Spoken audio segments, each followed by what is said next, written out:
Give them some more grain before busting out the cookies to see what these two are gonna want to prefer. So the question is, will these two leave the fresh hay and feed alone for some cookies?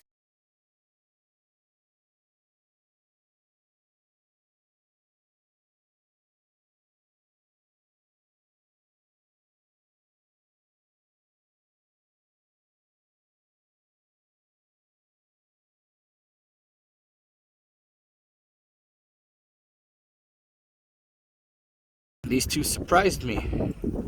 It's that Ostock that they really like.